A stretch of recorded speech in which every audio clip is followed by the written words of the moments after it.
చెప్పబోయే ఈ వార్త మీకేం తీన్మార్ అనిపించకపోవచ్చు, కానీ ఇసొంటి వార్తలు మీకు తప్పకుండా చూపించాలి. నలుగురు కోసం ఆలోచన చేసేటోళ్ళు, నలుగురికి ఆసరయ్యేటోళ్ళ గురించి చూపించుడు మన బాధ్యత కదా. పోరగాళ్ళంతా జోరుగా ప్రాక్టీస్ చేస్తున్నది పోలీస్ కొలువులకు. ఒక్కొక్కరు చెమటలు గారుస్తుండ్రు. ఏ ట్రైనింగ్ సెంటర్లను కోచింగ్ తీసుకుంటున్నట్టుండ్రు అనిపిస్తుంది కదా. కరెక్టే, ఇది ట్రైనింగ్ సెంటర్ కాకుంటే ఫీజు తీసుకోరు, ఫ్రీగా నేర్పిస్తారు.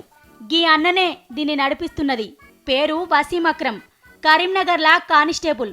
అన్నోళ్ళ నాయన కూడా పోలీసు ఉండనట. గా నడుమ టక్కరై కాలం చేసిండట. నాయన పేరు మీద స్టార్ ఫౌండేషన్ అని పెట్టి పోరగాళ్లకు ఫ్రీగా పోలీస్ ట్రైనింగ్ ఇస్తుండు. లచ్చన్నర పెట్టి చిన్న లైబ్రరీ కూడా పెట్టిండు పుస్తకాలు చదువుకుంటందుకు.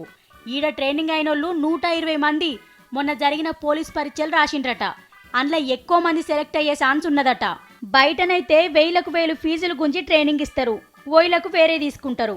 అసొంటిది వసీమన్న ఫ్రీగానే కోచింగ్ ఇస్తుండంటే తారీఫ్ చేయాల్సిందే.